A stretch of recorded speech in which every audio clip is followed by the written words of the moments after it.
नमस्कार। आपका बात 25 में स्वागत है।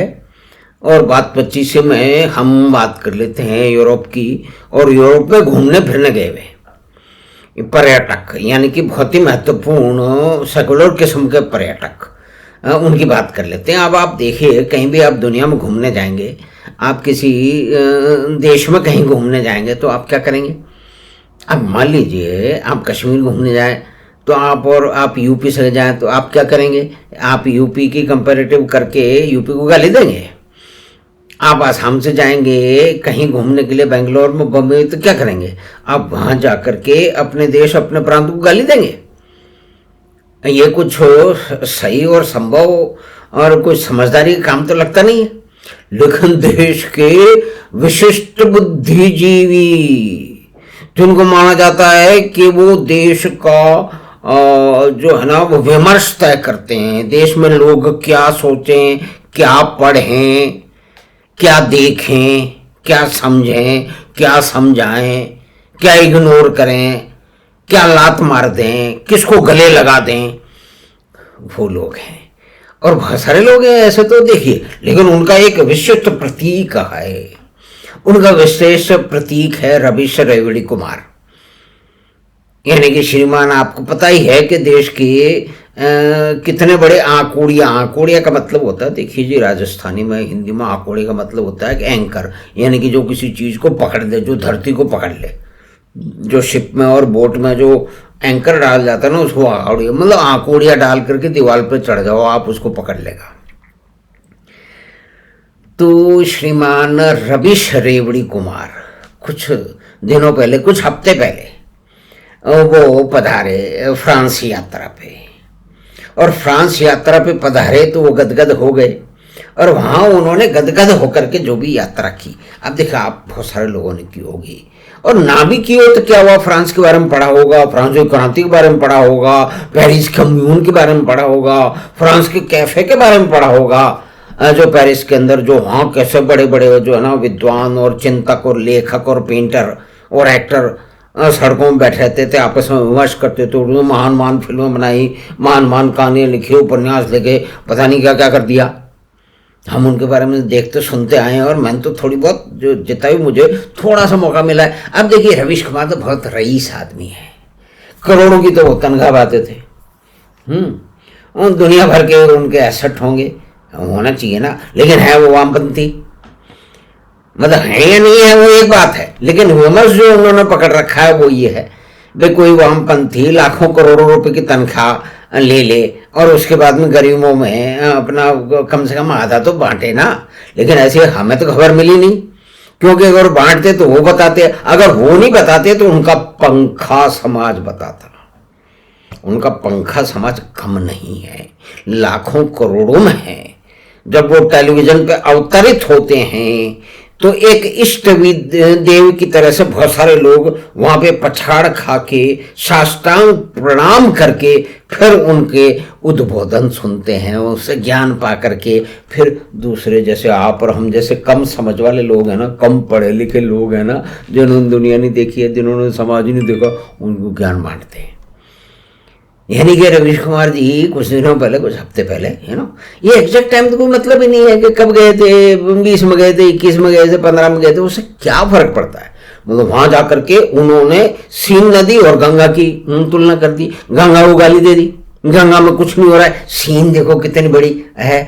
फिर रेवड़ी की बात उन्होंने कर ली कि भाई जो वेलफेयर स्टेट है यूरोप का, फ्रांस का देख लो, वो फ्रांस में गए थे ना, फ्रांस में जाकर के बिल्कुल ही मत आ गए वो, और उन्होंने देखा कि फ्रांस की समृद्धि है और उसका जो वेलफेयर स्टेट है उसका उदाहरण लेकर के हम भारत को गरिया सकते हैं। भारत में कुछ मूर्ख लोग जो हैं वो रेवड़ी कल्चर की बात करते हैं, तो उसको भी हम गाली दे सकते हैं। उन्होंने खूब अच्छी तरह से जो है ना सूट वूट पहन करके, बड़े बड़े कैमरे लगा करके अपने साथियों के साथ में उसका पूरा का पूरा प्रचार किया। भाई करोड़पति आदमी है, वे अरबपति ना ही हूं लेकिन कम से कम करोड़पति तो हैं ये श्रीमान रवीश कुमार।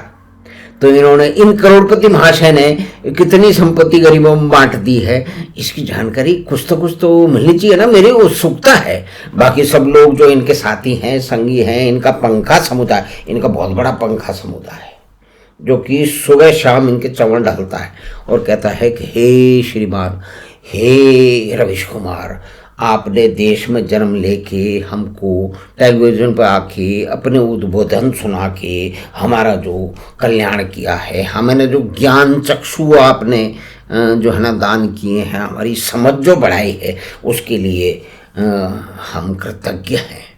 ऐसे लोग हैं जो आपको कहीं भी मिल जाएंगे। मैं थोड़ी दूसरी तरह से बात कर रहा हूँ, लेकिन ये वास्तविकता है। लेकिन इन श्रीमान रवीश कुमार ने आजकल शांत है। मैंने देखने की कोशिश की, देखिए मेरा इंटरनेट कमज़ोर हो सकता है, मेरी समझ कमज़ोर हो सकती है, लेकिन कोई दूसरे मित्र बता दें कि इन्होंने पिछले दिनों में 7 या 10 दिन में जो भी कुछ ये झंझट चल रहा है फ्रांस में, जो भी दंगा चल रहा है, उसके दंगे के कारक कौन है, कौन दंगा कर रहे हैं, किस लिए दंगा हुआ। भाई एक लड़का था 17 साल का, वो दौड़ा चला जा रहा था, उसने ट्रैफिक के नियमों की पालना नहीं की, तो जैसा भी उनका नियम है उन्होंने गोली चला दी, उसमें गलती हो सकती है ना। और फिर एमेनुएल मैक्रोन जो है ना, वो तो वामपंथी है, पुराने वामपंथी है ना, उन्होंने कह दिया पुलिस जिम्मेदार है इसकी मौत के। तो उसके बाद में एक दंगा शुरू हो गया हजारों शहर में, मतलब बहुत सारे शहरों में हजारों जो है ना वो क्या कहते हैं इमारतों को आग लगा दी गई। एक बहुत बड़ी लाइब्रेरी भी उसको जला दी गई। लाइब्रेरी जलाना यानी कि पुस्तकालय को जलाना एक महत्वपूर्ण है, लेकिन इससे ज़्यादा मैं नहीं कह सकता। देखिए, क्योंकि जो देश के प्रबुद्ध बुद्धिजीवी हैं जिनको बड़ा पसंद करते होंगे, जैसे ये करण थापड़ और रवीश कुमार वगैरह वगैरह, मैं उतनी तो हमारी हिम्मत नहीं है, ना हमारी उतनी समर्थ है कि हम खुली खुली कोई बात करते। भाई हमें तो डर लगता है। भाई रवीश भाई को या उन्होंने तो कभी बोला ही नहीं कि मुझे डर लगता है। वो बस कहते हैं कि दूसरों को डर लगता है, उनको तो खुद को डर लगता नहीं। वो जो उनको बोलना है वो बोलते रहते हैं। नसीर भाई को भी जो बोलना है वो बोलते रहते हैं। करण थापड़ को जो बोलना है वो बोलते रहते हैं। वो भैंसा गाड़ी वाला जो पत्रकार है उसको जो बोलना है वो बोलता रहता है। वो जेल में तो गए नहीं, उनके ऊपर कुछ कार्रवाई तो हुई नहीं, लेकिन उनको डर लगता है। लेकिन इन सारे विद्वानों पे कोई पूरी खुली खुली टिप्पणी देने में मुझे डर लगता है, हमारे साथियों को डर लगता, पता नहीं क्या है। क्योंकि अभी वो जो थी ना, वो जो तीस्ता बाई के बारे में सुप्रीम कोर्ट ने पहले कहा था कि ये है वो है, बहुत ही गड़बड़ है, इन्होंने बहुत ही भ्रष्टाचार किया है। लेकिन अभी एक ही दिन में भाई वकील लोग बताते हैं, हमें तो पता नहीं है, जो जाने माने वकील लोग हैं वो बताते हैं कि भाई सुप्रीम कोर्ट 2 बार बैठ गई, यानी कि उसको जेल जाने से कुछ दिन बचाने के लिए। तो इतने शक्तिशाली लोगों पे हाँ, पर हम क्या कर सकते हैं। देश का तंत्र, वो फिल्म आई थी ना एक कश्मीर फाइल, उसमें एक बहुत ही महत्वपूर्ण संवाद था। सरकार चाहे उनकी हो, लेकिन सिस्टम तो हमारा है कॉमरेड। तो ये सिस्टम उन्हीं का है। तीस्ता को छुड़ा लिया जाएगा, उनको जेल से हटा दिया जाएगा, उनकी मदद कर दी जाएगी। जो कुछ दंगे वाले हैं, कुछ क्रांति मतलब आतंकवादी हैं, उनके लिए रात को 12 बजे 1 बजे भी देश की सुप्रीम कोर्ट, जिसमें करोड़ों लाखों केस बाकी हैं, उसमें बैठ जाएंगे। तो एक विशेष परिस्थिति, विशेष मनस्थिति, विशेष समझ और विशेष सरोकारों की बात है, वो उसके बारे में इससे ज़्यादा हम बोल नहीं सकते हैं। तो कुल मिला के हम तो ये बात कर रहे हैं कि जो फ्रांस के बारे में बहुत ही ज़्यादा उद्वेलित थे, प्रशंसा तो जो भी कोई फ्रांस के बारे में करेगा, चाहे वो वहाँ गया हो या नहीं गया हो, उसको कोई भी जानकारी है तो वो फ्रांस की बड़ी प्रशंसा करेगा।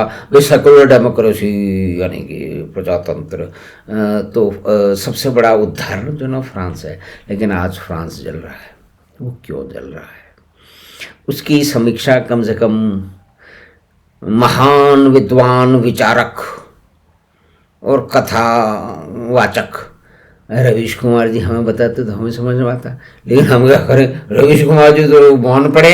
वैसे ये हो सकता है कि मेरा इंटरनेट गड़बड़ सड़बड़ हो, कुछ गड़बड़ हो, मेरी समझ में नहीं आ रहा, मैंने कुछ पंच गड़बड़ कर दिया हो। तो जो भी मित्र हैं जिन्होंने फ्रांस की जो गड़बड़ है उस पर कोई ज्ञान बांटा हो, रवीश कुमार जी में, रवीश रेवड़ी कुमार जी ने, या कि रवीश रेवड़ी कुमार जी ने, तो अवश्य साझा करें। तो हम अपने फट उसी समय हम सारे आकलन बदल देंगे। हम कह देंगे कि रवीश कुमार बिल्कुल सेकुलर आदमी हैं, उनको दुनिया में जहाँ भी गड़बड़ होती है उसके ऊपर वो विमर्श करने के लिए बिल्कुल झंडा लेके तैयार हो जाते हैं।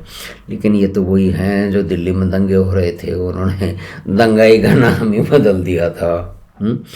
राजदीप सरदेसाई भी हैं, उनको तो मैंने खुद देखा है, जयपुर में देखा है, कॉफ़ी हाउस में देखा है झूठ बोलते हुए। लेकिन देखो भाई, बड़ा डर लग रहा है भाई, ये बड़े शक्तिशाली लोग हैं ना, ये तो मंत्री बनवाते हैं, ये तो पार्लियामेंट में मेंबर बनवाते हैं, तो ये कितने शक्तिशाली होंगे।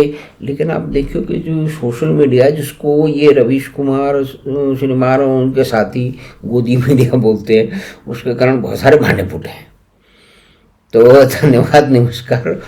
रवीश कुमार जी, जो बंगाल में जो वहाँ पे जो बंगाल में कभी गड़बड़ हुई थी उसके बारे में कुछ नहीं बोलते, जो वहाँ के चुनावों में जो मार काट हुई उसके बारे में कुछ नहीं बोलते, जो दिल्ली में दंगे हुए उन्होंने जो दंगाई थी उनके नाम बदल दिए। श्रीमान रवीश कुमार ने तो ये कह दिया कि भाई कोई फलाना आदमी जो ट्रैक्टर के ऊपर ऊट पटांग काम करते हुए मारा गया, उसको उन्होंने बता दिया कि पुलिस की गोली से मारा गया। ये बड़े विद्वान लोग हैं। ये इतनी स्वतंत्रता, इतना खुलापन, जो झूठ प्रतिपादित करता है, झूठ का संकलन करता है, झूठ का प्रसार करता है, वो भी ठीक नहीं है। ये फ्रांस से हम समझ लें। अब को बड़ा ही मजाक उड़ा, कोई फ्रांस के कोई प्रोफेसर थे या नहीं प्रोफेसर जो भी थे, उन्होंने कहा कि भाई यहाँ पे योगी की ज़रूरत है। तो इतना सेकुलर समाज में इतना मजाक उड़ा उस बात का कि आप उसकी कल्पना नहीं कर सकते। भाई सेकुलर समाज बहुत ही विद्वान लोग हैं, वो कम समझ वालों को, कम पढ़े लिखे वालों को तो वो जो मतलब अछूत मानते हैं। ये नई अछूतता जो है ना कि भाई ये अछूत है, ये हम इसके साथ नहीं बैठ सकते, हम इसकी बात नहीं कर सकते, इसमें मुख्य विमर्श वामपंथियों का है, जो कि पता नहीं कितनी कितनी बातें करते हैं। और इसमें कोई भी वामपंथी को अगर कोई शंका हो तो वो मैं उसके साथ में पब्लिक डिबेट करने के लिए तैयार हूँ। मेरी समझ तो कम है, वामपंथियों की समझ तो किसी भी साधारण आदमी से 100 या 1000 गुना होती है। मैं तो और तो कहीं जा नहीं सकता। मैंने जयपुर के जो महान वामपंथी हैं उनसे डायरेक्टली, देखिए उनके पास बहुत बड़ा समुदाय है, तो मैं कह नहीं सकता। मैंने कभी आप इस पे किसी पब्लिक प्लेटफॉर्म पे, मेरी तो बहुत कम समझ है, आप महाविद्वान हो, आप ज्ञानी हो, आप देव पुरुष समान हो, लेकिन मैं एक छोटा सा मैं आपसे बहस करने को तैयार हूँ। आप इस विषय पर कर लीजिए बहस। लेकिन हर वामपंथी ने किसी ने कोई जवाब नहीं दिया। तो वो तो सोचते होंगे कि भाई इसको कुछ पता नहीं, छोटा मोटा आदमी, इससे क्या बहस करनी है, हम बहुत बड़े राजा महाराजा ज्ञान विज्ञानी किस्म के आदमी हैं, इससे हम क्या बहस करें। ठीक है, हम मान लेते हैं, कोई बात नहीं है। लेकिन कुल मिला के बात यह है कि मुख्य बात इसमें यही है कि चाहे पोलैंड हो, पुर्तगाल हो, स्लोवेकिया हो, उसमें दंगे नहीं हो रहे हैं। फ्रांस में बहुत ही अभूतपूर्व स्थिति है कि वहाँ पे दंगे हो रहे हैं, वहाँ पे हज़ारों मकान दुकानें जला दी गई हैं, वहाँ पे दुकानों पे शीशे तोड़ तोड़ करके सामान लूट लिया गया है, चाहे कोई भी सामान हो उसको लूट लिया गया है। और बहुत पहले मैंने अपने सामने होता हुआ देखा है, इतने विस्तृत रूप में तो नहीं, लेकिन कुछ लोगों का ये मतलब वो मिजाज रहता है कि वो किसी दुकान में पहुँचते हैं, वो सामान कुछ उठा लेते हैं, और दुकान का मालिक कहता है कि भाई वेयर इज़ द मनी, तो कहता है oh I need it, you have enough money, और वो कह के बाहर चला जाता है। तो मैंने उन लोगों से, वो दुकानें कई भारतीयों की भी थी, गुजरातियों की भी थी और पाकिस्तानियों की भी थी, क्योंकि गुजराती कहने से तो हमारे देश के वामपंथी है ना, वो बिल्कुल टेढ़े मेढ़े हो जाएंगे, यार तुम गुजराती की बात करते हो, तुम तो जो है ना कम्युनल हो।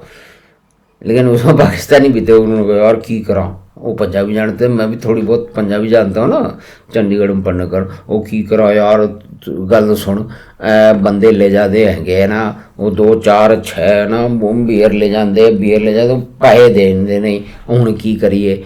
और if I you know object they will ignite the higher damage, so I keep mum. यानी कि कोई आदमी 3 4 5 बोतलें या कोई भी सामान या केचप या ब्रेड या कुछ भी जो उसके भी भूखे लोग हैं ना वो ले जा सकते हैं ना। दुकानदार तो एक अमीर आदमी तो वहाँ से ले जाते हैं और वो कहता है कि भाई वेर इज द मनी, कहता है don't give me, you have enough money, you know, I want it, I am hungry, वो लेकर चले जाते हैं। वो इस तरह के जो ना जो लोग कहते हैं कि I am hungry, you know, तो उसमें चाहे कविता कृष्ण हो, उसमें चाहे रवीश कुमार हो, उसमें चाहे बरखा दत्त हो, उसमें जो चाहे रवीश रेवड़ी कुमार हो, या वो भैंसा गाड़ी वाले अजीब अंजुम हो, या और भी बहुत सारे उनके साथी हैं, वो ऐसा ही कहेंगे कि these people are compelled by their misery and their poor dumb to indulge in some kind of a crime, but it is not basically a crime.